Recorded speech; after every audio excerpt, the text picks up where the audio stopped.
You're listening to the Breezy Moms podcast on Digital Stream Radio. Hey guys, May is Mental Health Awareness Month, and if anyone needs to tune in and be aware of themselves, it's moms. Tonight we're talking about protecting your peace in the digital age and not letting the internets get you down. So stick around. Hey everyone, you're listening to the Breezy Moms podcast, a weekly show that chronicles the adventures of motherhood. I'm Candace. Now let's start the show. Hey. Hey. How are you? Welcome back. I know. It feels like such a long time. It feels so long. We missed a week, and That's right. It feels so long that my voice sounds weird to me. It like I started talking, and it's like it gave out on me in the first millisecond. It was really weird. That could also be, what we had earlier too. That's true. So welcome back, everyone, to another episode of the Breezy Moms podcast. Oh, yeah. It is Thursday. We are on Facebook We Live are. for all of our people watching online. And as you know, the show is also available on iTunes. It's also available on Google Play and Stitcher and all the good stuff. all the places. And of course, her home base, which is Podbean. And Digital Stream Radio. All the That's right. things. All the things. things. It's weird. We usually have someone on the screen, and we don't have a guest tonight, so I'm not reminded to look over there. So I'm going to try really hard to remember to look. Yeah, the little at red the live camera. Look, stream. follow the light. Yes, Look at that. follow See, the light. Now it's Follow on the you. light. Got it. Be like Carol Ann. Step into the light. Who's Carol Ann? That's from Poltergeist. Yeah, I don't watch that. Oh, you've never seen that movie? I've only seen the scary part, and that was enough to make me know. That was I don't wanna see Tangina that. would call her and say, Carol Ann. No thanks. I don't need step that in my into the psyche. light." No thanks. No thanks. Those are all those 70s movies where people died in the movie That making movie of the came out in movie. the 80s. I was 70s, a child. 80s, I was whatever. watching that movie when it came out. I remember standing in front of my and TV. in the 90s when I might have been watching it was when those popcorn channels were still on the TV, on the dial or whatever. And so I didn't need... I haven't seen the whole movie. Is this the one where the house is on the graveyard? Yes. Yeah, see, I've seen a lot of it, more than I need to. Yeah. But I don't need to recall those kinds of memories. I don't like scary movies. Yeah, the home was built on sacred Yeah. hollow land. So. Right. And anyway. it was too much. See, you got me all weird in my childhood fear. So we didn't get an opportunity to record last week. I know, but it's one of those things. It's like a welcome, I didn't realize that I needed a quick break. And that night, the Thursday night, I got in my bed at 7:30. I had a glass of wine because I didn't tell James that I wasn't recording. And so he came home at the regular time so that I could leave for recording. And then I got a glass of wine and went up to my bed and shut the door. And I was like, well, I'm not actually supposed to be here. So don't nobody talk to me. And I went in my bed and I thought that I would I had my computer and I thought I would do some stuff. And I just kept sliding lower and lower under the blanket.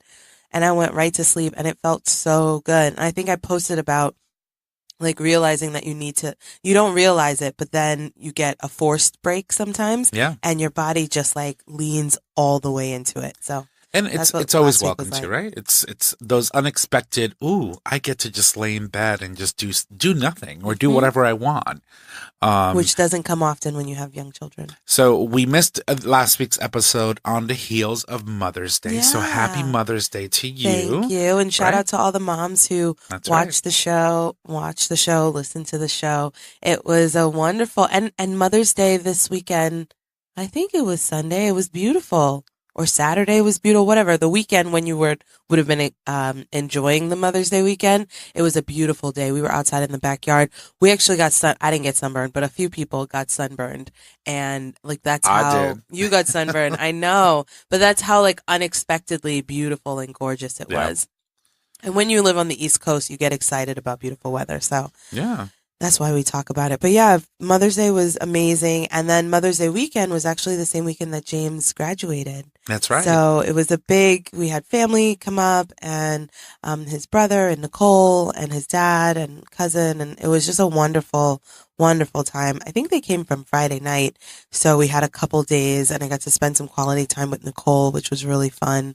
And Who is the host of the Cinema Therapy Show. podcast. Yeah, that's also in the digital stream digital stream radio family. It's too much. It's too much. I can't handle it. You got this. I got this. I feel it's so weird that I feel out of practice. Like 1 week off and I'm confused. I'm like so confused, but I'm so excited to be back. So thanks for being back. And how was your trip to see your mama? Mama was good. So we didn't record last week because we were trying to shift around and find the best time to record. So we had originally slated for Wednesday because I was leaving Thursday night to Florida. I was going to Orlando to see Mom as a surprise. You know, my grandmother passed away, and we've talked about this in February. So this would have been her first Mother's Day without her mom. Oh, that's a good point. So I said, you know what? Mom needs a distraction. So what better distraction than to have all her boys there with her? My older brother already lives there with her. So my youngest brother and I ended up buying a plane ticket for him and said, we're going to Florida. And so we hopped on a plane and we brought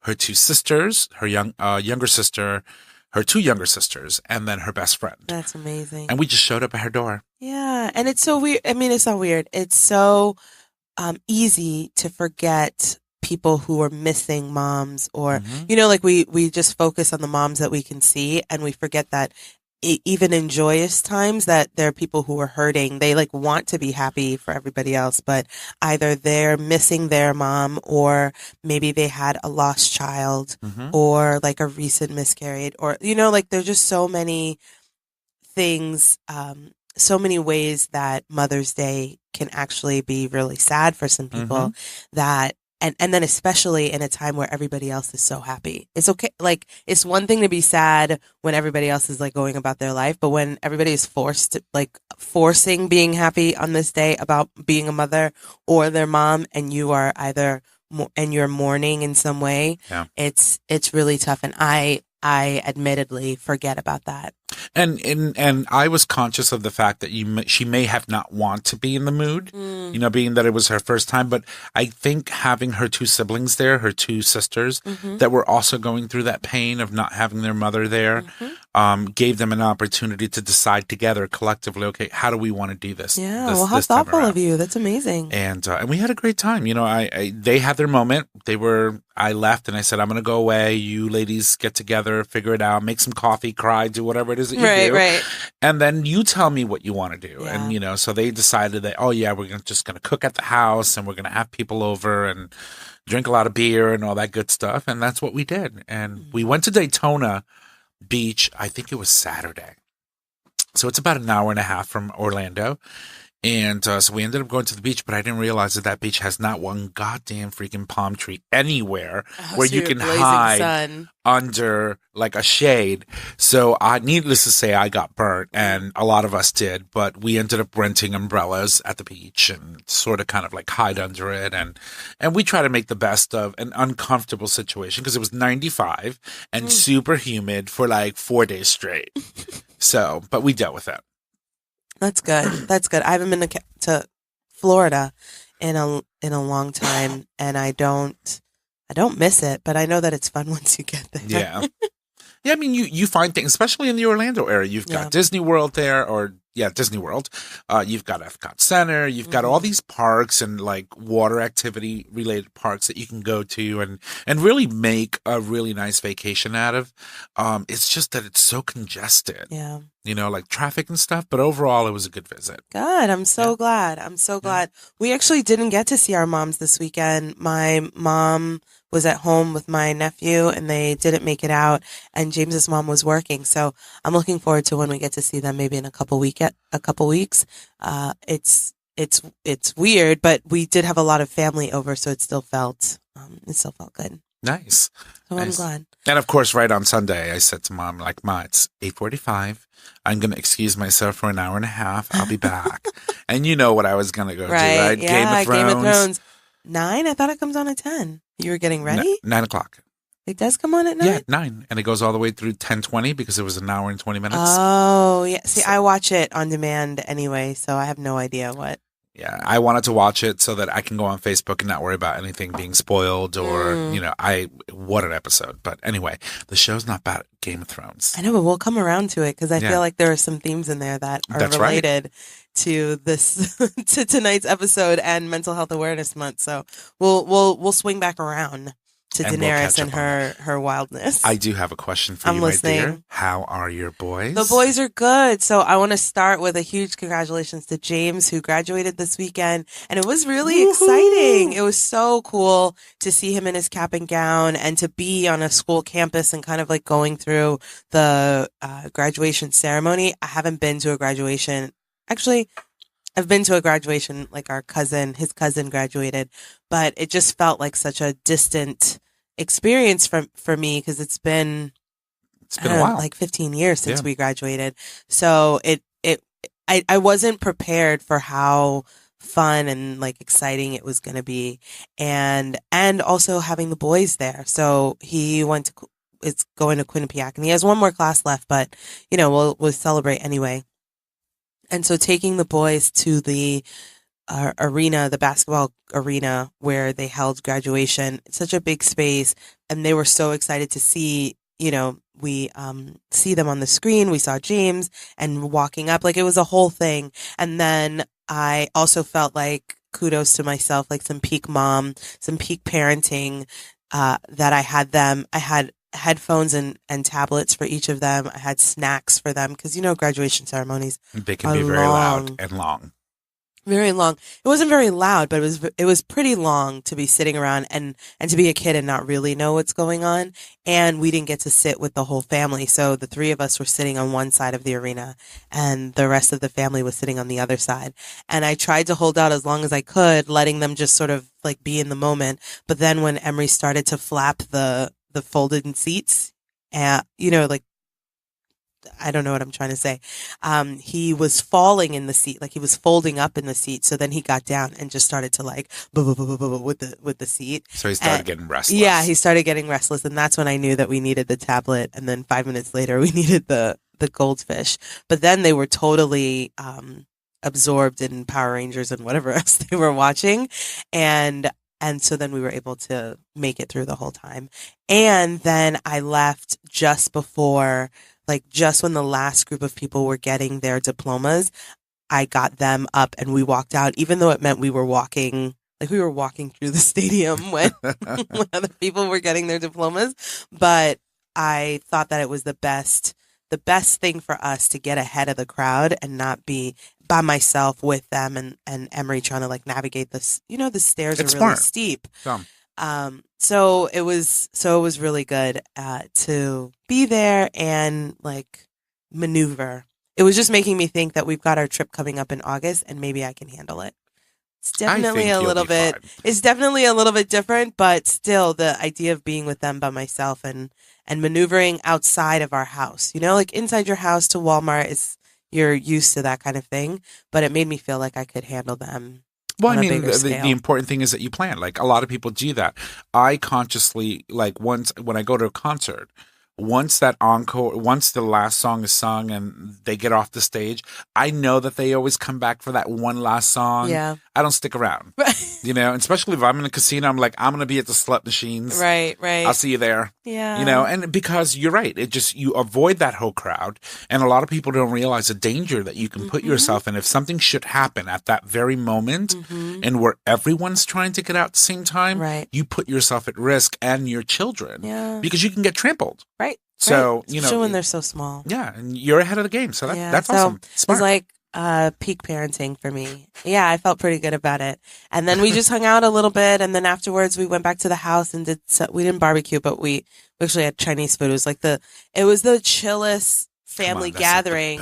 It was the chillest family gathering because it wasn't a whole lot of cooking and you know what I mean? It was just everybody had to be there. Nobody was getting left behind. We were going to order food. It was going to totally be fine. We walked into Westville later that afternoon for like, I was just thinking a lot of times people come to our house and we just veg out on the couch or we veg out in the backyard and we don't actually get to show them New Haven. And I really like our neighborhood. I really like our community and we're walking distance like a walkable area and we never show it to them. So now that spring is here, it feels like we really should get up and move around and get out and show these people who are coming from Massachusetts and New York and stuff that don't really know anything about New Haven. And New Haven gets such a bad rap that I feel responsible for making sure that when people come to visit me, that I show them New Haven and I show them like great things that are happening in And New there's Haven. so much to do. So There's so much many great events, a lot of, we've got a lot of museums. So, definitely, I agree. That's awesome. So that's James. James is good. Lincoln is good today. Lincoln climbed a tree. Okay. Like he's very athletic. I can't handle him, but he's amazing. And I've been talking to them recently about, I read a thing that talked about letting your kids take like reasonable calculated risks, right? So if you put your kid into a dangerous situation, like you pick them up off the ground and put them in a tree, when they can't get up there on their own, it means that they might get scared and, stumble and that sort of thing. But you've put them up there and like, that's not a calculated risk per se. But if you allow them to go as far as they can, then their brains and their bodies will know when they get to a certain point that whether they can handle it or not. And I think the thing said it a little more eloquently than that, but that's how I'm remembering it. And so I've just been trying to tell them, like, I can't help you into the tree. I can be here while you are trying to get up there, and we can try as many times, as many days as it takes, but I cannot put you up there. And then once you get up there, like, how amazing is it going to be that you can remember how long it took you to get there and how hard you tried to get there? Like, all these little things that you're sort of working in, these little like, you can do it, like try as hard as you can, all of that stuff that you're trying to instill in them. Instead of saying those words, you're like, hey, this tree is going to be here as long as you need it to be here until you can carry it. And I'm going to be here to support you, but I'm not going to pick you up and put you in it. And don't forget to remind them that once they're up there, they need a game plan on how to get down. Because, sometimes, mom will not always be there to bring you down when you've gotten up too far up, right? So yes, that's calculate your risk. Exactly. So anyway, he's been trying to get into this tree. He's obsessed with climbing every tree that he sees, and we also have to have a conversation about making sure that you're climbing strong trees. Don't go and climb a little tiny skinny tree that's thinner than you with branches smaller than your arm. Like, why do you think that can hold you? So it's really cool as I think about these little conversations that we're having now that he's 5 and like really able to have these conversations, that so much life skill and life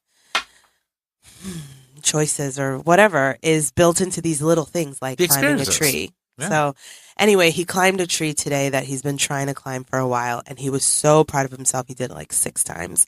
And then he said, Mom, I need help. No, I don't. So like for a second, he thought that he was stuck, and I took one beat before getting up, and in that one beat, he figured it out. So it was also a good reminder for me that I don't have to always jump in to save them, that they're pretty capable even at 2 and 5. And then... Well, one thing, too, I wanted to mention, it's like we've discussed it in previous episodes of your show, free range parenting, allowing them, giving them the freedom to sort of kind of explore and feel that they have the autonomy to do things as long as they're making the right decisions. And now, where free range gets annoying and where like giving them all these tools and all this information in their brain like gets infuriating is when you so this is our fault. Instead of giving a hard answer, like a hard yes or a hard no, it's sort of like, we'll come back to this, or we'll talk about it later, or we'll get to it. And so he's been asking James for something, and I don't know what the thing is, and I don't want to get involved because I don't want to be a part of it. And I heard him today. He said, Daddy, yesterday was Wednesday, and we agreed that we would order said thing on Wednesday, and that was yesterday. So today is Thursday. Can we order it now because you said we could? And I was like, well, what are you going to do? Yeah, well, that was such a thorough, he hit all the points. We agreed it was yesterday. We missed yesterday. We should do it today. And I was like, well, you can't argue with that. So what ended up happening? I don't know. I left. I'm not involved. I don't know. But it was just so, I mean, it's miles away from, I want the thing. Oh, I need the thing. You know what I mean? Like, it's miles away from that. It is very calculated and very like intelligible and understanding. And you really just can't disagree with him at that point. And I was so grateful to have not been a part of that conversation. What would you have done if that was the case with you, though? I mean, how would you how do you think you would have handled that situation, and where you told him on Wednesday we'll do this, and then Wednesday came and went, and now it's Thursday, and now they're well, then you have holding to do the it. fire. Well, then you have to do it, or else you set up yourself to like not be reliable.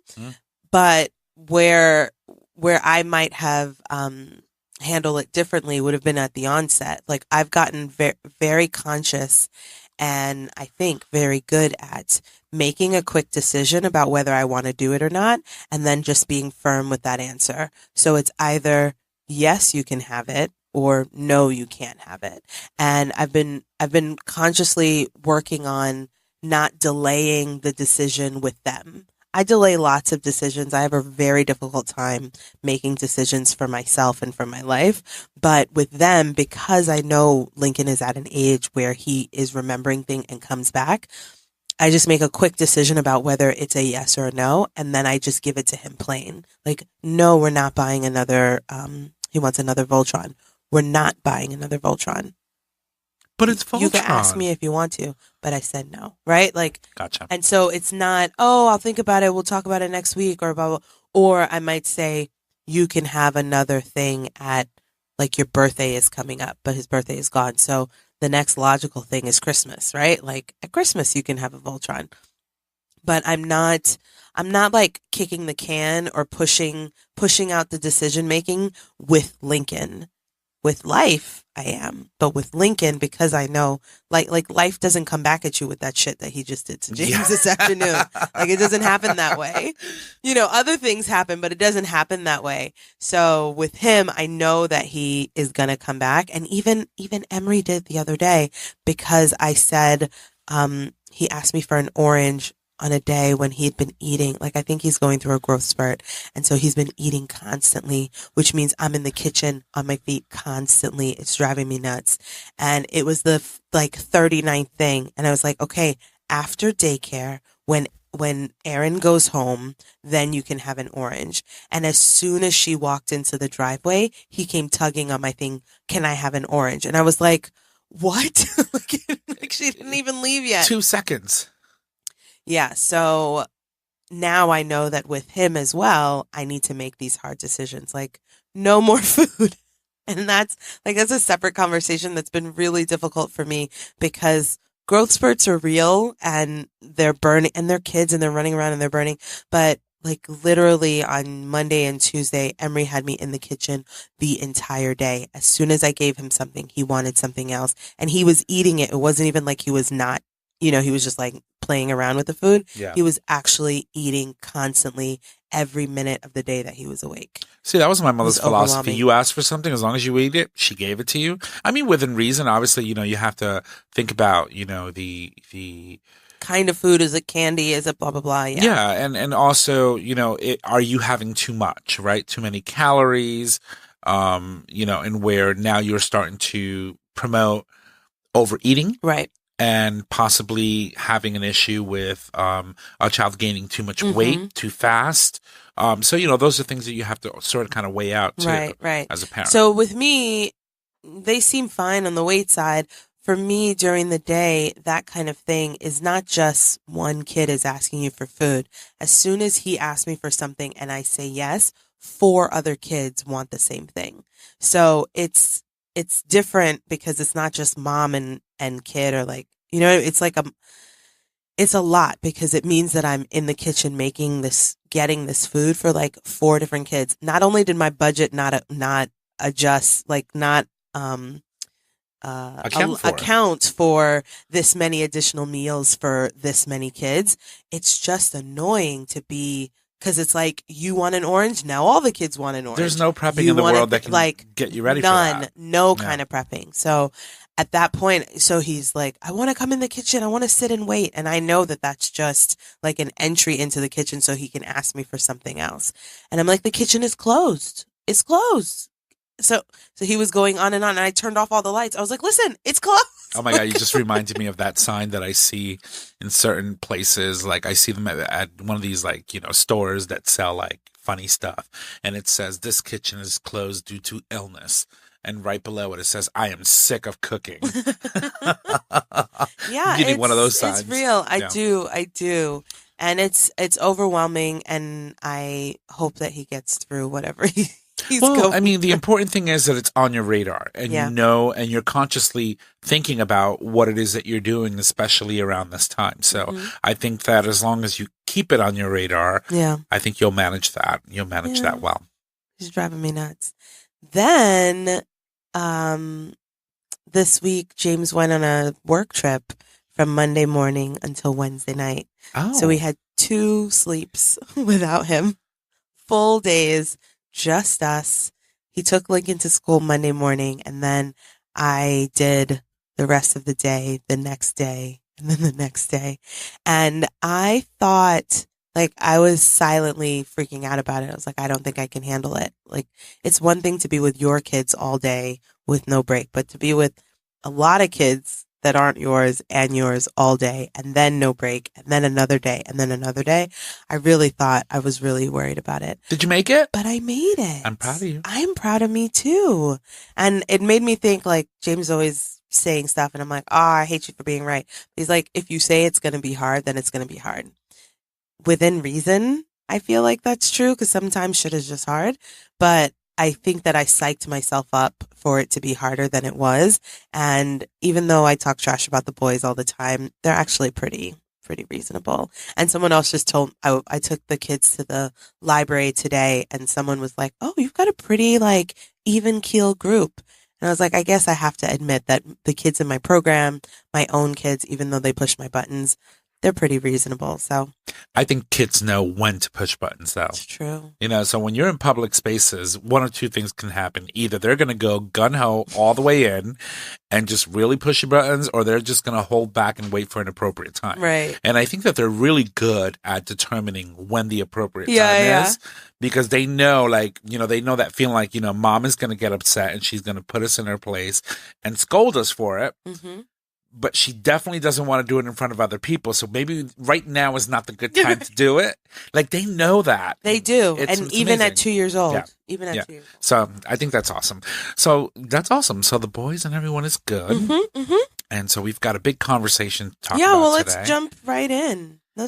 So May is Mental Health Awareness Month. That's right. And I didn't know that. Like, every month is something Awareness Month. I should look for some kind of like master list of all the a big calendar. A calendar of all the awarenesses that we celebrate around over the course of the year. But anyway, so it's Mental Health Awareness Month, and I think our first episode this month was the episode where I talked about like being sad in the car, that kind of thing. And after that episode was when I learned that it was Mental Health Awareness Month. So I was like, oh, maybe I'm not like, I don't even know, but I'm like on the schedule. So I wanted to make sure that when we came back this week that we kind of talked about it more.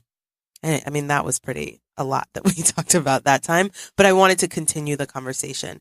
And I think mental health for everyone handles mental health in their own way, whether that is to handle it or to not, like to ignore it.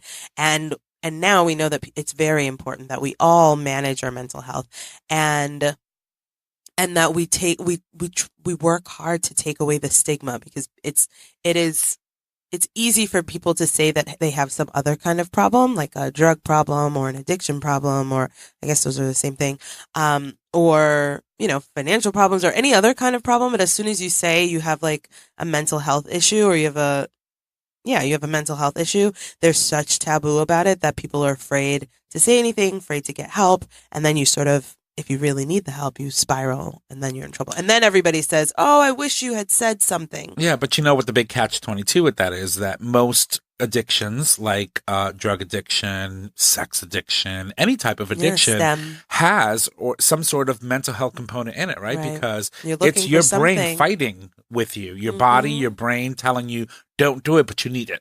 Right. You know? Right. And so you have that internal struggle constantly, you know, poking and pulling on you to go back to those behaviors that may cause or trigger some sort of episodes, you know, throughout your issues. Absolutely. So I mean, they correlate with each other, but even though they are two distinctive, different things. Right.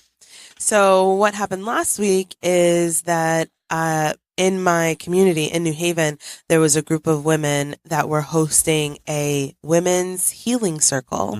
And so I really wanted to go to that. And it was part of why we missed the show last week, because I thought it was an opportunity to meet women, like women in my community, like local women in my community who are actively thinking about women's mental health and mothers' mental health and women's mental health. And I wanted to be a part of that. Now, I didn't read the full description of the thing, so I kind of went in blind, and I thought I was going to a talk, like listen to someone tell me about it. I didn't realize that it was meant to be an interactive healing circle where people were going to talk about stuff, like really talk about stuff. And what struck me was how we did an intro. Everybody went around the circle and sort of introduced themselves and said why they were there. Did you plug your show? I did not plug the show. Oh, I should have, but I did not plug the show. But one thing that struck me was that there were several women in the group who said that they came to the event because they were fighting the habit of staying in their house and hiding from people and hiding in like whatever issue that they're going through, and like some social anxiety and some general anxiety. They were using this event to force themselves out to be with other people, because I think we like human beings are we're naturally community built people. Like, you need a community to survive, and that goes as far back as, you know, like caveman times, right? You need to have some people around to keep you from the lions and bears and tigers or whatever. Oh my. And so even now that we don't have those kinds of dangers, it's still dangerous to isolate yourself in the house. And even in this time where we're like even almost overconnected with so many people, we still find ourselves isolated and alone. And then the fact that they said that out loud in a circle, which there is a little bit of comfort in a large group. There's still a little bit of anonymity, but still the courage that it takes to say out loud that you have been hiding at home and you are trying to meet people was incredible.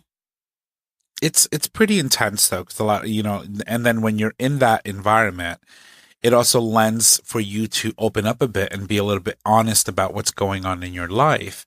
Because people don't really know you to really judge you. Yeah, and they're there for the same person. Like they're there for the same reason. You realize that they're there because they need something and they feel like they can get something from the group. So I mean, you're all there for pretty much the same thing. You know, you're needing something from it.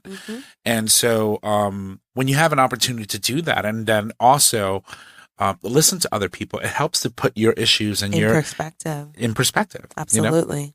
You know? I thought I had it bad. Right. My God. I mean, you know, this woman is probably going through the loss of a child, and she needed to interact with someone else, you know, 3 days before Mother's Day. And that was a perfect opportunity to keep her in check.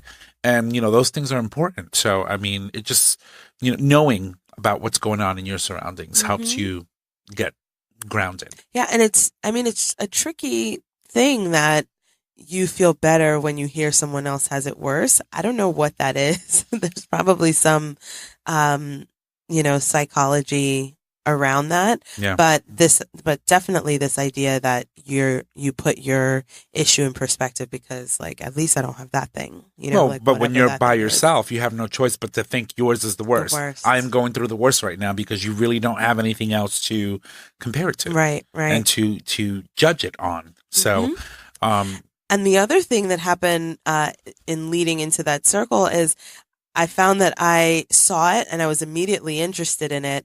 And then but I wanted to go with someone. I didn't want to go by myself. And then I reached out to Carolyn and Yashmin, both Carolyn hasn't been on the show recently, but I reached out to them and they both said that they also wanted to go, but didn't want to go by themselves. And everybody's like afraid to reach out. Mm-hmm. And so somebody has to do it. Somebody has to like have the courage to do the reaching out. And then you find that everybody is looking for that, like looking for a hand to help them get up because like we're all struggling. So, even another friend of mine, a friend of ours, she is, I guess it's not recent anymore. She's been in Connecticut for a while, but a lot of her life is still in New York. Yeah. And she seems like she's trying really hard to start being a part of the greater New Haven community. And she's not single, but as a single person, like where her whole community is New York, it is daunting, overwhelming. It feels like high school almost. You know what I mean? So, or at least going to a new high school and you've been used to being in another one. Exactly. Moving. So even she texted me and was like, "Hey, I saw that you were interested in this. Are you really going?" And which was one of the nice things about Facebook, that you can like interest in things. Mm-hmm. I interest a lot of things. I'm using that as a verb, but it means like you click on it and it says you have some interest in it. I don't always go to them, but definitely this one. I was like, oh, you're right. I should go on and click and say I'm going so that people know that I'm actually going to this thing. So let me ask you went to this group and you had this round table. Mm-hmm. You guys talked about stuff. Would you feel comfortable talking about what it was that you discussed? Yeah, so for yourself. For yourself, I didn't get to discuss anything. It was the first group, and something happened with the planning, and it got cut shorter than it was supposed to be. So we never got to the interactive part of actually sharing issues, and I wasn't actually sure what I was going to share. Right, like the only thing that I think about right now is the fact that I'm always in my house, right? Like my whole life, work. This is the only time that I come out of the house, really. And I've been trying to stop going to Target and Walmart at night. So like, well, that's good for the wallet. That is really good for the wallet. And I have been not going to Target, Walmart, or Goodwill. And all of a sudden I have money. I was like, oh, that's why I was poor. Yeah. Well, so I didn't get to talk about anything really, but some of the other things that people, because sometimes people are long-winded, like I'm being right now. They talked about their story in their introduction, and this one woman was talking about being, single with no kids and taking care of an elderly parent, and how like she feels. And it's so wild that you can see these things on people, right? She's definitely overweight. She's definitely a little like sullen looking in the face. Like she's just missing some of the vibrance that you would have if you felt like you were living your life. Mm-hmm. And instead you were just living to serve like an elderly parent or, a person, and trying to help them through the end of their life is not really living for you. And that feels really shitty for me to say out loud. Like as I say it out loud, but like we all have to get to live too. But if you're the only, I don't know what the whole story is, but if it feels like the burden is only on you, whether you're the only sibling or the only sibling who lives close to the parent, like taking care of an elderly parent, a sick elderly parent, is a lot. And especially like if you don't have your own family, or you know what I mean, you feel like you've missed out on your life. It's hard. And especially if it's physical, right? Because some people can be in your home because they have dementia. Mm-hmm. And the most important part of that is making sure that they're being fed and that they are kept clean, etc. But if the ailment of the individual that you're caring for is physical, and it's straining not only on you physically but mentally as well, because you have to sit here and plan out your day. Yeah. If you're working, if you've got medical assistants or medical professionals coming in to assist, how do you schedule all of that? And then if you have children on top of that, how do you make it to volleyball practice or soccer practice, or how do you go shopping, or when is an appropriate time to leave someone to go live your life? Yeah, to go live your life and give you a little bit of self-care. I mean, it's a lot. It's a lot. It's a lot. So the so the meeting got cut short, and the outcome of it is that they were going to schedule, again, I didn't know this was going to be an interactive thing. So they're figuring out whether it's schedule a monthly situation or like a biweekly something or an online thing. Cause now you can do things online. Mm-hmm. So I'm just looking forward to seeing where it goes. It's called the Women of Color Healing Circle. It probably has another name, but I will link to it in the show notes so that people can find it if you're local and in the area. And if it ends up being online, then you can tune in from anywhere. And I just think it's nice, even if you tune in and listen, or if you get a chance to get some stuff off of your chest, like a clear space. The other thing that I'll shout out about that meeting that I thought was really cool and really interesting is that the group that put it together, I heard about it from this woman, Mubaraka Ibrahim, who is Fit Muslima on Facebook. They put together a group of people that support mental health from different angles. So she is a health and happiness coach, is what she says. Mm-hmm. So she's a health and happiness coach, and the way that she supports women is to make them feel their best and their happiest and around like physically, right? And then there was another woman who's a psychologist. There's another woman who's a therapist. Another woman who is a Reiki. Have you heard of Reiki? Reiki is actually it's an internalized healing process, right? So she's a Reiki master. Thank you very much. And I was like, all right, Tima, I need to find out what is happening over here. So I asked for Reiki for Mother's Day because after listening to her talk about it, I was like, I need some Reiki in my life.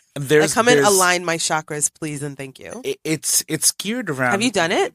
No, but we had a guest on our show that explained the process of Reiki and also sexual healing and incorporating different things and processes, if you want to call them that, to sort of kind of get yourself centered again. Mm-hmm. And it's align those chakras. Yeah, it's really.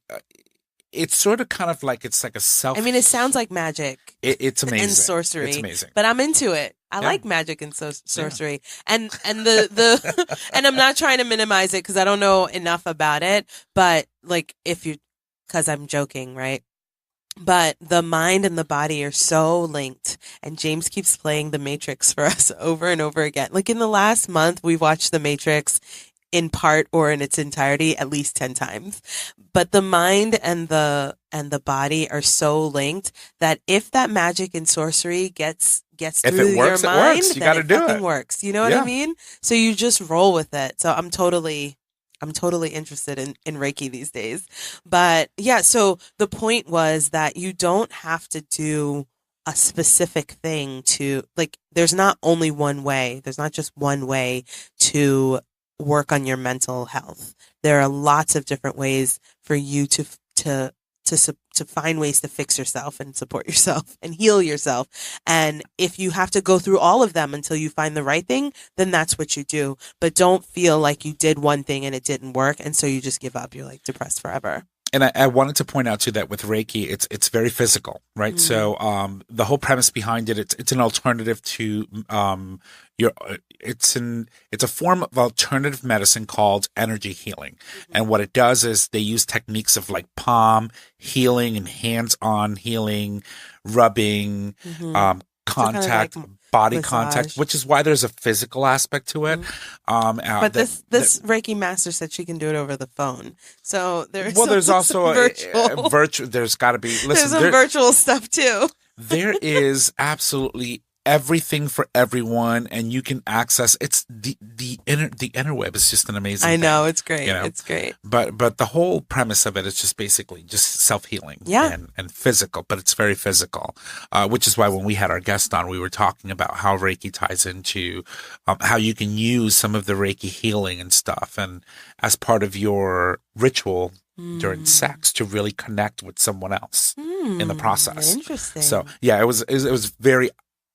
Very eye-opening. All right, so maybe we'll link to that episode in the show notes. It's available. So that's great. So that was that. That mom group. It wasn't a mom group because there were people. There were just women. It was a women's group, a women's healing circle. So that was cool. Then I found myself I'm thinking about mental health and mental health awareness, and specifically because I do this show, I spend a lot of time on social media, and to be quite honest, I think this last week I have had some surges where I've been on and I like see a bunch of things and I share a bunch of things, but then I feel myself like bubbling, like I'm getting hot, like my brain is getting hot, like physically getting hot because I'm not that kind of hot, like heated over some of the negative things that I'm seeing online. And I'm reminded that in that group, they talked about trauma. It was a lot of talk about trauma and how not only do we see things one time and it traumatizes us, but on social media, everybody might be sharing the same thing. Yeah, so you're happens. being re-traumatized over and over and over again. And one of the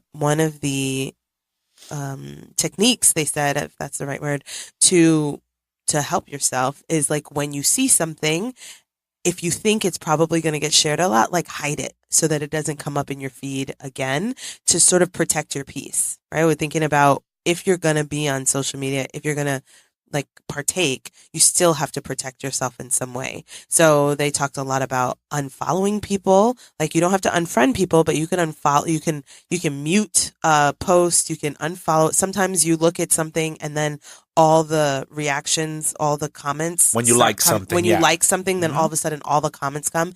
And even though you forgot about it, it's like you're not allowed to forget about it. And so like mute something or unfollow it or, just get it out of your feed so that if you can't help being on social media all day, it's not the same thing coming up over and over again. And they were saying that the science of it is that your brain, when you see something, each time that you see it, your brain experiences it as if it's new. It doesn't care. Your brain and your body don't care that it's a video that you already saw. Your brain only sees the thing. So it's like a fresh re-traumatization. And I find that I rewatch the video all over again, especially if it's something that and the whole thing. Shocking. Yeah.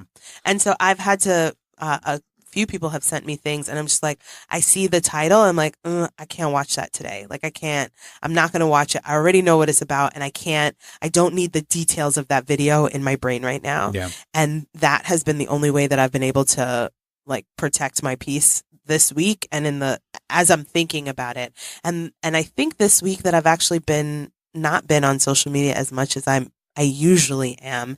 And I think I feel better. I don't know. Maybe I was just really busy when James was gone. I didn't have I didn't feel like I had a lot of free time to be on social media because I don't get it downtime. But I definitely feel the difference of not being on it all the time and allowing those things to upset me. And you also didn't do a show last week. True. So therefore you didn't have to, make sure that you had certain things lined up or start letting people know, hey, listen, we're going to be on at 7:30 on Thursday or Wednesday. And so I think that, that break is needed. It is. I think that people, it really it's healthy when you take a social media hiatus, even if it's just for a day. Try it for 24 hours, Which is harder than you think. Yeah. It's really hard. Try to at least go and say, hey, you know what? I'm not going to go on social media for the next 24 hours. And one of the best things that you can do to assist you on that, like if you have a smartphone, iPhones are really good for this. You can do that on Android. Delete the app, right? Because then you have to re-download it. I just got triggered thinking about that. I don't understand why the idea of deleting the Facebook app just triggered something in me that I'm embarrassed to admit. But delete the app. Because when you delete the app, you don't run the risk of being tempted to open it, right? And although you do have access, I don't have the app on my phone. Let me just go on my computer. Right. But the thing is the more obstacles you put in front of your temptations, the less likely you are to repeat them or do them or follow through. The best I've done so far is to turn off the notifications. Yeah. That's the best. That's like the point that I've reached. But then also you're living a life my life is not on social media, but this show requires some social media presence. So it's difficult to figure out what the balance is when you are consciously walking a line that involves social media and trying to protect yourself from it. And if you are one of those that just can't get away from it, don't want to delete the app, one of the other things that you can do is give yourself a time frame. Say, okay, today between the hours of 3 and 4, that's going to be my social media hour. I'm going to go on social media. I'm going to stalk everybody, see everything, like the things that I want to like. I'm going to comment on a couple of things, and then I'm just going to let it go. And then just do that maybe once a week. Peace of mind. And then the next day, go back to I'm on social media every hour. I got a notification. I got to go see what's that. But, it's like you start training yourself on how to sort of kind of step away from it for a minute, and realize that we have real lives. I know. And live the real life, right? It's hard to live in the moment with the thing, like the camera in front of your face. Like us right now. Right now. I think James has been off of social media for like 5 years, although he's on a lot of other platforms. He's just not on Facebook. Yeah. And he's probably healthier for it. Probably, whatever. He still knows what's going on. Yeah. But he's on other platforms like Fitbit have almost turned into Facebook. You know what I mean? Like there's the same sort of interactive stuff. So, but Facebook has a bad rap for it. Anyway, I get it. The other sort of, what are we thinking about? Tips or tools that you could use to protect yourself from the deluge of craziness that's on social media. Stay off Twitter. I don't know how to use Twitter, so I don't get on there.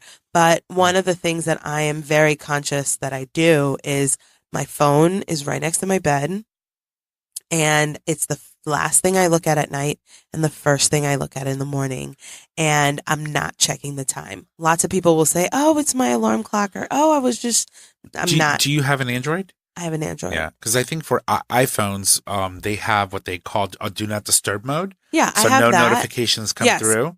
My phone has do not disturb, and nothing comes through between like midnight and 7 a.m. But you still pick it up. But I pick it up in the morning, and I go straight to Facebook to see what happened, right?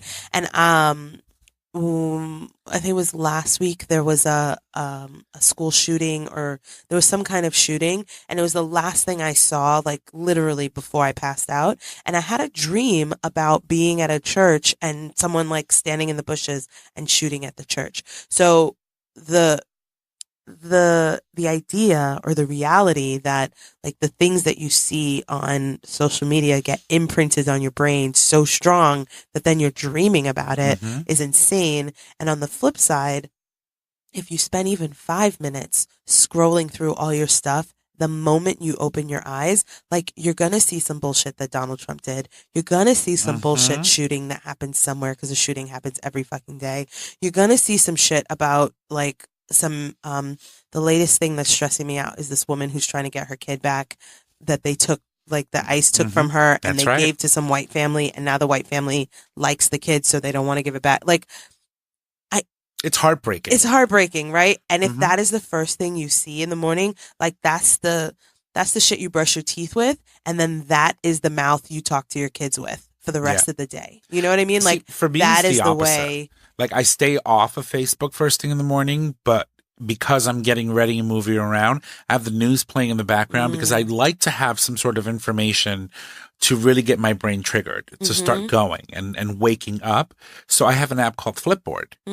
And so instead of going on Facebook, I go on Flipboard and start reading the news. I don't like the news either. So, but I have it set so that it gives me a certain kind of news. So you get some good news. Yeah, well, what I do is I read tech news, right? What's new in tech? What's coming down the pike with like a phone or a computer, or what can I do for the show and things like that. So I start reading things that are sort of informative, but also set me on a certain mood for my morning.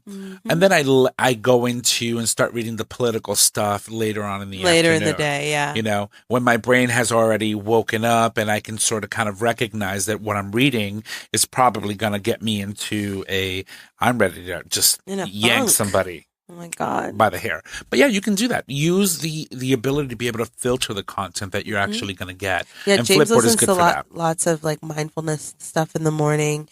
And because I think he's annoying, like I'm like, I don't want to listen to that. But then I feel myself like creeping closer to the door and trying to hear exactly what's happening so that I can figure it out for later. And then I listen to it when he's not there. Yeah. It's a strange thing that I think partners or spouses or whatever, it's like, I don't want you to know that I'm listening because I said I don't want to listen, but I'm kind of interested. Yeah, I'm there. I'm like, oh. I'm listening a now little. he's going to catch you looking. I know. Too, well, watch. see, whatever. I don't care. So related. It's all related. The thing I was thinking about today about being triggered, like I've talked about being easily triggered, and I need to work on that, like not letting people trigger me. But I had this experience with this group last week that I thought was really uplifting. It was a primary step, but I feel like it's going to go in a good direction. And then this week I've got this like comparison to this Facebook group that I'm on for that's for local moms in New Haven. And in the last couple weeks, there've just been it's a mom's group, right? There should be like, oh, does anybody have a recommendation for like a plumber, or I'm having this trouble with breastfeeding, or I'm having trouble with my 2-year-old, or my 3-year-old is doing this thing. Like that's typically what it's about. Or I'm looking for rain boots. Does anybody have any that they're giving away? Like something like that. Yeah. That's how I feel this group should be. But in the last couple weeks, it's a lot of, oh, hey, do you know about this neighborhood in New Haven? Is it bad, sketchy, dangerous? Like my daughter, my 20-year-old girl daughter is looking for a place, and safety is the most important. Or are you guys listening to the New Haven police chatter thing or whatever, like the New Haven police page so that you can hear what's going on, because there are all these break-ins going on everywhere. And when the post comes in as is this street, they'll literally say like, what do you think of this street? Is it shady or dangerous? Or like, that's how it starts. It's not, hey, I'm looking for a place to live. Can anybody give good suggestions? It's more, is this place shady? They're coming at it from a negative perspective, which starts this list. Like all the comments are, I don't think so. I don't know if you should.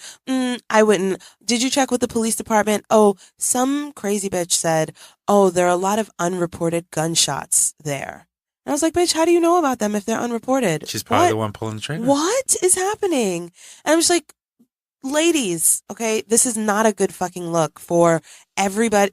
It's not a good look, okay? And it fucking triggers me. Let me clarify so really upset. quick. So this is not the same group of women that you went to? No, it's a different one. Is this an online group? This is an online group on Facebook. Okay, so we're talking about two different groups. So it was before we were talking about a physical group that I went to, a physical meeting, and then this is an online group on Facebook. Okay. And usually it's fine, but in the last couple of weeks, there've been these comments or like these posts that then start all these comments, and two things happen. One, I think that the people who are commenting, like, I just want to like fucking punch someone in the face. But then two, I get really mad at the fucking deafening silence from the other people on the group who on other posts are like really loud about inclusion and diversity and how much they love New Haven. But then in this situation where somebody should say something, and it shouldn't always be the angry black woman. Right? They don't. And I'm just like, I don't think I want to be here anymore because this is bullshit. And today I found myself like really wanting to say something and then feeling like maybe I shouldn't. Maybe I don't want to be the angry black woman. Maybe I'm putting race into it, but it's not racial. Maybe like, why do you have to be the angry black woman? Why can't you be the calm, collected black woman that's commenting and just pointing out some obvious things to a group of people that are just really taking a group where it doesn't need to go because I don't have that luxury. Right. I don't have that luxury because but you can though, because you're behind a keyboard. No, but I have a picture. I have a picture and people know who I am in that group, and in New Haven, I'm local famous. No, I'm kidding. I kid. No, what I'm saying is I don't get the luxury looking the way I look to just get to say, hey guys, you might want to check yourself, right? Because as soon as I say that, even if I say it with the nicest, like, fucking vocal fry, hey guys, like, it doesn't matter how I say it. It is going to sound like the angry black woman. Well, if you're listening, I am angry. She's I'm fucking angry. because you're ruining her day. So quit the shit. No, it's not. No. It's not ruining my day. It's just making me upset. And I don't... I got to work on my triggers. Well, but also people got to work on not triggering me. And I also feel like it's not just me. Like, you live in a city, or you want to live in a city, and you want to live in a place that you can afford, right? So if you don't have a lot of money, you're looking for a cheap place. You know that people who don't have a lot of money tend to live together. Like, that's how it works. Mm-hmm. What do you expect? You think you're going to be the only one with no money on the tree-lined, canopy-lined street with the big houses? Mm-hmm. That's not how any of this works. Yeah. So don't pretend on one hand, but not, like, follow through. You either... It's just fucking triggering and annoying. I can tell. I mean, you are really like shook. I'm so annoyed with it because it happens over and over again. And if I say, if someone who looks like me says, stop, then it's, oh my God, I would never. I'm just, oh my God, I would never. I'm just. And I'm like, but you did. Mm-hmm. But you did. And there are people in this group who live on these streets, who live in these neighborhoods that you're trashing. You're fucking trashing it out loud. That could be amazing people. That are amazing people that did not ask for any of those things to be happening on their street, in their neighborhood, but they don't have any other options, just like you don't, because you don't have any money. You know what I mean? Like, yeah. And then there was a whole conversation the other day about some area, and the thing that took me over the edge was that people were going on and on about how, so we have a couple of neighborhoods, East Rock, Westville, about how these are the good neighborhoods, but there's all this crime that's happening. And I'm like, but how come that neighborhood gets to still be a good neighborhood that crime is happening to, but another neighborhood gets to just be bad? Yeah. The same fucking crime is happening. Well, it's also a product of, there's definitely some racial undertones in Absolutely. that. Absolutely. But if I say that, then I'm bringing race into it, right? But it's not that you're bringing, it's I'm like, obviously a fact, obvious. Right? It's obvious a fact. It's like, if you look at a neighborhood, for example, where you live, there's not that many people of color that live predominantly in that area where you have your home, right? So, are you talking about my home? Yeah, I mean, in the area where you live. Where I live, where Candace lives. The area where I live is pretty fucking diverse. It's diverse, but it's not like, for example, when you look at a community, for example, in the hill section, right? In certain areas of the hill. My neighborhood is diverse. It's not poor. So, and so those are the two things. But here's the thing. So, like, for example, if you're at the hospital, right? I'll give you an image. I used to live 2 streets behind the hospital. Mm-hmm. And I was always told, wow, you're like really at the cusp of like a really bad neighborhood. And I'm like, what do you mean? Mm-hmm. And then Tell me more. When I drive past that street and I go into the neighborhoods that they're describing, it's typically neighborhoods in where Latinos, Black people live, and where you have a bodega in every corner. And it's sort of kind of, that has become the identity of a bad neighborhood. Right. When it really may not even be. It's not a bad neighborhood. It's just like every other neighborhood, but it's racially segregated. Yes. Right. And so when they say, oh, you're the angry Black woman, or you're the angry Latino with a chip on your shoulder because you can't own the house in the white neighborhood with the white picket fence and God knows what not. When they look at you that way, they don't realize that, it's their privilege talking, and they need to check it, and then as soon as somebody says something, they're like, that's not what I meant. Yes, it was. Yes, it actually subconsciously was. Or consciously. That's exactly what you meant. It's exactly and, what you meant. People just need to recognize and they that. use like little code words and stuff, but they're insisting. And I would just want to be like, children were murdered in Newtown. Mm-hmm. There was a fucking murderous home invasion in Cheshire. Yeah. East Haven is fucking racist as fuck. That's right. Like, there are other towns where some bad shit is happening and they don't get labeled as bad towns. Yeah. People just say, oh, a bad thing happened, right? Mm-hmm. It's like there are bad people of every race and socioeconomic and every religion, right? But only brown ones, only our ones get labeled as bad, and like white people get to have like they're exceptionally bad people, but that's not all of us, right? And if you can't recognize that shit, then I'm gonna get out of the group tonight because I don't have time. Well, you did mention earlier that you can unfollow. You can do things to. I'm not unfollowing. I'm getting out of it as soon as we get off air. I can't even. So these are things that trigger you, and one of the most important things that you could do for yourself is realize that you can't control what people do, and what triggers you, but you can control how you respond. And how and what you allow to come into your life and to prevent them from triggering you. Mm-hmm. And I did appreciate that a few people on the thing were like, oh, well, I'm from Phoenix and there were lots of car break-ins there, or I'm from I grew up in New Haven and like things just happen. Mm-hmm. And people did say it's a city, like this is how things are in the city. But it was a lot of tiptoeing around. You know what I mean? Coming out like, and just saying, stop being a dick, bitch. Yeah. Like, that's what I want to say. That is exactly what I want to say. And I just kept hearing James in my head. He's like, don't let people upset you. Mm-hmm. Don't look at it. Don't spend any time on it. And I'm like, but I'm here. I can't get out of this mood right now. So it's time to leave the group. So what I've been doing is like typing stuff and then highlighting and deleting it, so at least it like gets out of my brain and it's not stuck in my head, but I don't put it out into the world, which I think a lot of people need to practice, like writing something in their notes. Yeah, but I think this is a healthy opportunity for you to be able to talk about those triggers and get them out. So use the show as a means to educate people, so that if someone is listening and they don't realize that they're doing that, maybe they can stop. So. It's the whole thing with New Haven, and I mean, I don't know anything about any of the other towns in Connecticut because this is where I live.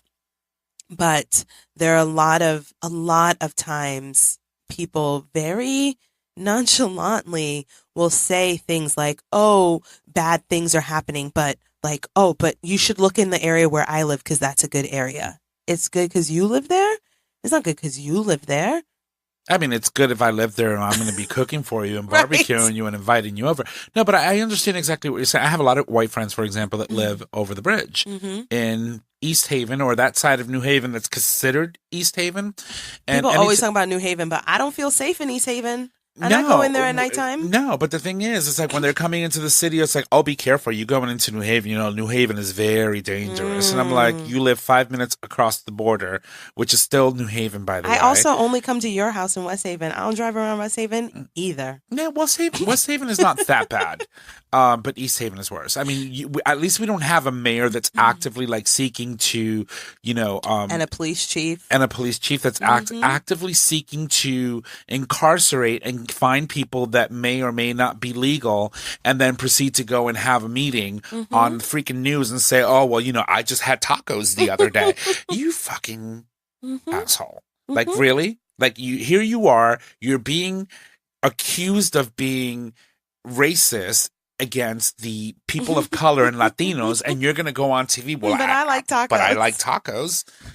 The level of absurdity is overwhelming. Anyway, I feel like we got triggered right now. We did, and I think I think it's real, and I think that especially I need my white friends to know that this shit triggers me, and that I'm not white, and I don't think that I'm white, and I don't think that I get any kind of privileges by being your friend. I don't. I swear to God, I don't think that I get any privileges, and I don't think I get any privileges by not living in the place that you think is the worst. I don't get any of those privileges when I walk the street, I'm still a Black girl. I still have brown sons. And for as much as you are like afraid of your tires getting slashed or your car getting broken into, like we out here afraid that we might die. Like get shot, be like dead. And if we're you talking about, you have a 5-year-old. I have a 5-year-old who looks like he's 9. Okay. And so imagine him walking down the street from his when friend's he's house. 9. And, you know, a cop comes over and thinks that your child who's walking with a toy in his hand could be a weapon and starts shooting at him. Yeah. And my kids turn everything into a sword. Like, and I can't even. And that is more likely to happen because your child is brown than it would be if your child was white. Right. So when we talk about mental health awareness and like protecting your peace, like that extends to not being an asshole around your friends of color. Like you have to recognize and not only you not being an asshole, but you not being quiet when other people are being assholes. And another important thing too that I think is worth mentioning is, you know, if you're a person of color, if you're Latino, if you're Black, if you're a brown person, period, you know, it's that much more harder to talk about and acknowledge the fact that mental health or mental illness exists because it's very taboo in our communities for whatever reason. Like, oh, we don't have that. Time. We're not crazy. Forget we're not crazy. We don't have time to worry about mental health when we have to worry about food, money, and not getting shot, like all of those things. You know, just know that the resources that are out there also include you, and that you need to get out of that mentality of how our society and cultures expect us to deal with mental health. Because I think it's almost like sex was back in the 70s and 80s, and where like it was very taboo to talk about sex and things that you did sexually. Mental health has become that, and it has been for a very long time, but more now than ever. Like when you start thinking about the suicide rates in communities of color, it's very taboo to talk about them. And so people say, oh no, you know, she was having issues, and you know, she committed suicide, and that's it. And they just want to leave it at that. They don't really want to dig into it. Or they want you to go to church and like get Jesus and pray it out. And it's like, yes, we need Jesus and we need to pray, or whoever whoever you're praying to, you might need that. But if you don't have that in concert with some like licensed medical support, therapeutic support, therapy, psychology, whatever it is that you need, you can't pray away. Can't pray away these things. And a pastor, a deacon, whoever it is, they're good, but that has to be in concert with getting some serious, real support, depending on what it is that you need. So. And you've said this on the show too, you know, make sure that you have access to, you know, your support, your people, your group, your friends, right? Don't be afraid to reach out to your friends and what do you call it? Your village. Your village. You know? Because sometimes, you know, like let's say you're going through a tough day and your neighbor across the street, which you're very, you know, friendly with, and you guys have an awesome relationship, says, hey, you know what, let me take the boys off your hand for a couple of hours. Oh my God, we've done it. We've done it. My village important. Is amazing. You need it. Oh my God. Okay, let's end on this because I know we're running a time and I don't want to go. I don't want it to trigger me to only be thinking about this all night, but thinking about your village and the support. So Yashmin and Carolyn, this week I was at the house and we're having some work done on the house, and they were together and they were driving by my house, and there was a black van in my driveway, and these two men walked into my house. They had the masks on because they are working on the walls. So these two grown ass men walked into my house and closed the door behind them, and they didn't see James's car. They didn't see the car or something like that. And they came in like 2 minutes later. They came through the door and I heard Candace. And I was sitting with one of the babies and they were like, oh, okay, you're okay. I was like, what is happening? And they're like, listen, we were driving by and we saw these two men walk into your house and close the door behind you. And we know that you're in here with children, your children, other people's children. We just come in to make sure everything's okay. And I nearly like broke down into tears because like that was the most amazing, because a lot of times people, they call you later and they're like, oh, I saw this thing and I thought about doing it, but I figured you were okay. No, they went These in. girls like ride or die girls. I love these girls, and I can't believe that I've found such amazing people who are in my life every other day. Like, I see them all the time, and that they did take that step to come inside, even though it was ridiculous. And I was totally okay. They were just, listen, and they walked right into the house. No knocking, no bill, no nothing. Now, you remember that time that my neighbor next door went on vacation and I didn't know about it? Oh, yeah. And their trash wasn't taken out and God knows what not, and the lawn wasn't mowed. And I started thinking that they were dead in the house. They were all dead in the house, and I was going to call the cops. I was like, I'm going to give it another 8 hours, and if I don't see any movement, now this is day 7, by the way. So at this point, it's like, yeah, what a neighbor you are. Right. Someone would have called on day 2. It'd have been moldy. No, but literally, and then the next day, the father comes in, he's cutting the grass. He's like, oh no, they're away. They're coming back in another 3 days. God. I was like, I came this close to calling the police. Right. You could have said something to me. So, but he knows now. So now my neighbor, he knows that I pay attention of what's going on in my surroundings, and he sent me a text message not too long ago. Hey, I'm going away for 4 days. Just keep an eye on the house. That's amazing. So you're like the neighborhood cat lady. Yeah, that's who I am too, because I'm at home all the time. I don't want to be that person though. No, I see everything. But I pay attention because it's important. Be aware of your surroundings. It's one of the most important things that you can do for yourself. Again, you live in a city. Be aware of your surroundings. That's right. This city is not any worse than any other city or any suburb. Some shitty shit happens in the suburbs. It just never gets reported. That's right. Though now I sound like that lady with the unreported stuff. It does get reported because we hear about it. It gets reported, but it doesn't get the kind of reporting, the kind of like constant reporting or attention as anything in any of our cities gets. Or it may be deemed not that serious because certain type of people don't meet a certain criteria. Right. Yeah. And the keynote speaker at James's graduation is a journalist. I don't know who he is. I wasn't listening to his name, but he used to report in Chicago, and he said that they wanted to do this I don't know what it's called, like a series or a show or whatever on the news about how people feel about the news. And so they went to, I don't know, the South Side or whatever the side with all the black people were, and said, like, how do you feel about the news? And they were like, listen, you only hear when something bad happens. How come you don't come here and find out what good thing? How come you don't report when something good happens, when somebody takes care of something, when somebody donates to something, when some kids like win something? How come you're only here when some crazy shit goes down and you find the craziest one of us to ask the questions to? Literally always the crazy person is on the news. Never somebody who knows what they're talking about. Never somebody who's like aware of what's really happening. Always some crazy person. I feel like they what's 1 + 1, and they say something like 6. Yep, you're good. Come here. Get over here. I feel like that's the test, right? Yes. Like that's what, like that. For example, you remember that time that complex was on fire, and they find the yes. I needed some ain't nobody cold got time for that. I got the bronchitis. Now, she's amazing. Yeah, but I mean, that was certainly entertaining, but that's a really good example. And I'm not saying that this person may be stupid or anything, but that's a really good example of what the news is looking for: controversy, and they're looking for things that are going to cause a ruckus, and is going to play to the story that they want people to keep the saying. Narrative. That's right, the narrative. And for me, like personally, I don't understand how New Haven can be.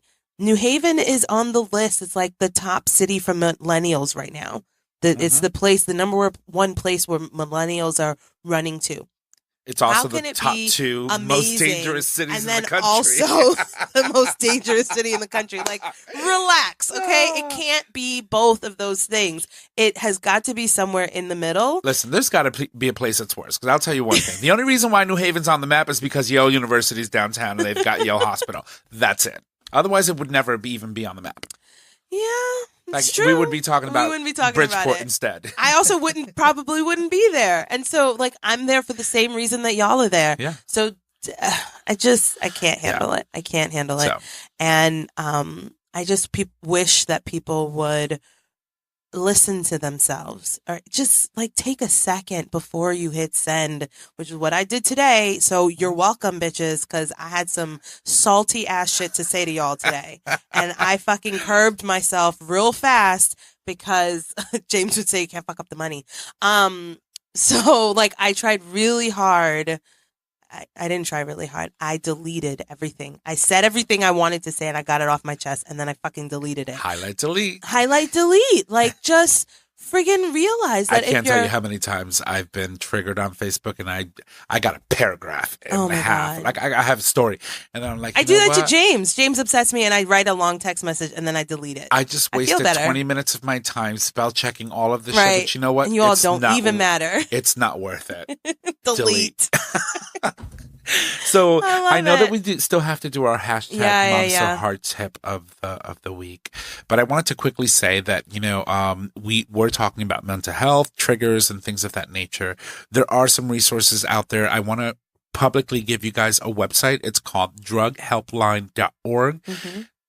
/mental health. There's a whole bunch of phone numbers on here for different types of situations. It also explains what mental health could potentially be, what are the symptoms that you could experience. There's a lot of information on this page. We'll put it on tonight's post because I think it's important for us to also provide some sort of a lifeline, something for you to have access to that could potentially help you if you need to. No, that's great.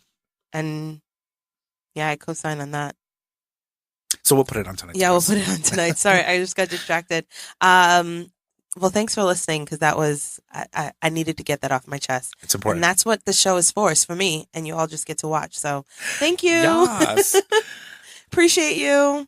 Okay, so let's go to our hashtag tip of the week. That's right. MomSoHard tip of the week, which I think I keep coming back to this, but again, related to mental health.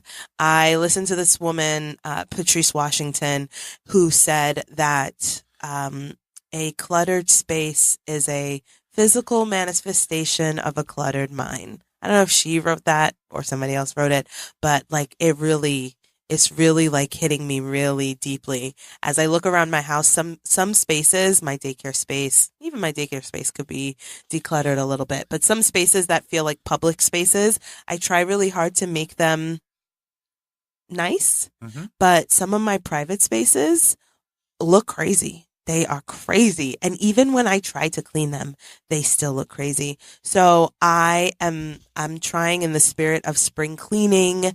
And even though the whole KonMari thing happened a couple months ago, I'm still on it because I didn't fully KonMari when she came on, when she brought the book a couple years ago, or when she came on Netflix last month or whatever month that was. So I'm doing some spring cleaning and some spring letting go. And yesterday, and part of the overwhelming thing as an actively, I can't even say recovering, like as an actively trying to not be a hoarder, I am trying to let go of some things. And yesterday I just felt like I need to get some stuff out of here. Doesn't matter what it is. And I just like quickly grabbed a couple things that were easy, just like easy shit that you don't need. Start little. Start small. Because when I was thinking about, I need to organize my office, but in order to organize my office, I need to organize the basement so I have a place to put those things. And in order to organize the basement, I need to put those things away and get those things. Like I was going around and around in circles and not able to pinpoint where in the circle I should jump in because they all felt related.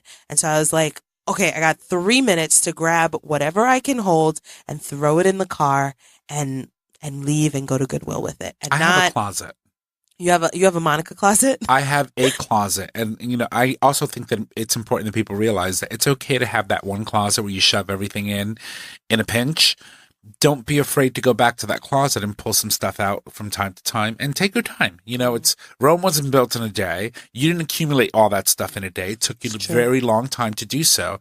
It will equally take you a long time to, one, let go of the emotional connection that you have with these items, and then come to the realization that it's time for it to go somewhere else. So, do it because it needs to get done, right? You need to be able to regain your space, but don't think that it all needs to happen in one day. Yeah. And hoarding is real, and it's not a game. It's not a joke. And I laugh, but it is for real. And it is, I don't want to blame it on my family, but it's fucking genetic. Okay. Because you grow up you grow up Seeing and it's that like stuff. impressed on you that you should hold on to things because you never know when you might need it. And every time you throw away something and then you kind of want it again, it solidifies in your head why you should never let go of anything else. And it's really, really challenging. James tells me to stop saying that things are hard, but it's really challenging to break such an ingrained habit. Today I was getting rid of some things and I could remember, I was like, this lipstick. I remember when I bought this lipstick in 2008. Like, why the hell do I still have it? I don't even wear it. I have this thing that I follow now. So I put things in stages. When was the last time that I touched you? 6 months, 1 year, 18 months. And that's the limit I'm giving myself. If I haven't touched you in 18 months, you're going away. I don't care what you are. You don't need to be here. You're occupying space and filling my place with dust. When I start moving into the 12-month mark, then I start asking questions. Why am I holding on to this? Is this something that I thought that I was going to need for something? And am I still interested in doing that? Yeah. And if I don't, you got to go. And then the 6-month mark, I sort of kind of really start to think about, okay, why did I do this? Why do I need it? Why is it here? Like, for example, I have power tools, right? I have a leaf blower and blah, whatnot that for the most part sit in my cellar for 6 months out of the year. Yeah. So 6 months later, I go back and say, do I still need this? Yeah. Obviously I do. So this is something that really needs to be here. But if it doesn't fall within that category, you really have to give yourself that ultimate limit. For me, that's 18 months. Okay. After 18 months, I don't have that yet because I got stuff from 10 years ago. Clothes is going. I go through my closet and I label stuff like literally like I'll mark clothes that I haven't worn with a marker on the inside. Have you tried the put the things on the hanger in reverse trick? No. So there's a trick for clothes where you take a minute because most regular people, hang up clothes with the hook of the hanger facing away from you, right? And so there's a trick that you go in and flip everything around backwards so that it's hooked coming forward towards you. And then when you wear something, you hook it the regular way. Yeah. And then in whatever amount of time you set for yourself, 6 months, 3 months, whatever, you go back and see what things are still backwards facing. And then you have a sense of like, I don't even wear that. I never try it. And then it should be easy for you to get rid of it. As a hoarder, I know that at that point I'll be like, oh, I'll wear it tomorrow, right? You like put it on right now so that you can keep it. But it's a cool, like visual trick. way. One other thing that I will be honest with, and I have to confess, is that I do have a bin that's full of clothes that I can't fit into. That you want to. That I want to. Like so when I get like, snatched day. Like life goals, when I lose all this craziness, right?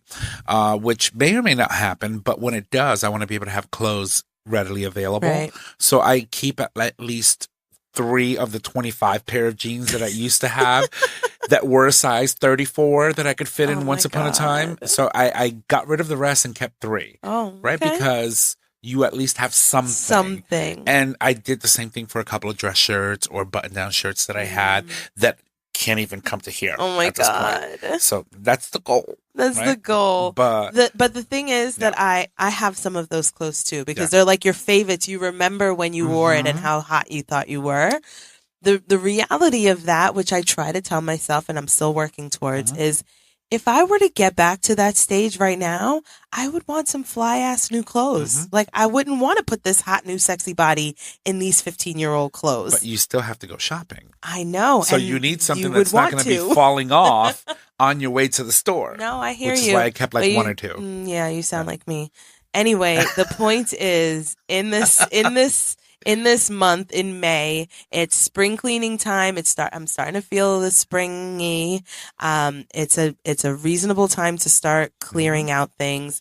And in terms of mental health and like decluttering your mind, decluttering your space, you want to start letting go of some of these things that even when you are thinking that they are goal things, when I get skinny, there's probably some other like dark, like there's some other things that are attached to it that you remember. And then I don't know, some of those skinny clothes, like take me on a memory trip that start with being hot and skinny and end with like being like crying and being upset because I didn't like someone didn't like me or somebody said something rude to me. You know what I mean? So like you have to be very careful about the things that you hold on to because they really like that kind of like mojo, like that mojo shit triggers.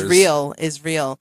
So if you can like clear your space to help clear your mind, I think you would be better for it and on a good path. So anyway, I hope that this conversation speaks to you if you're while you're listening, and that it encourages you to I'm supposed to be looking over here that it encourages you to reach out if you need help. Reach out to somebody who can help direct you to somebody who's like licensed who can really support you.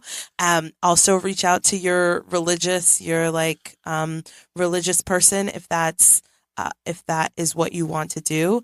And, but just I think the point is to just reach out and do something, take a step, go somewhere, do something to help clear your mind, because, that's the only mind you have. And just today I was talking to Susanna about how important it is to have your mind and your body in sync, because if your mind is fucked up, your body is going to be fucked up. And that could be that you're fat and overweight, or that you're like skinny and sullen and your hair is falling out. Like mental health and emotional well-being plays out in so many physical ways that we just need to take care of ourselves. And if you feel like you're okay, take a second to take stock of the people in your village and make sure that they're okay, because you're not okay if the people around you are not okay. So anyway, I love you guys. I love you all. Shout out to everyone. Share this with someone, because you never know who might need to hear it. And we'll be back next week. Bye. This show is produced by Tom Ortiz at Digital Stream Radio. It's available for download on Podbean. Follow us at Facebook at Breezy Moms Podcast, or email us at breezymomspodcast@gmail.com. Until next time, don't stress, just breathe.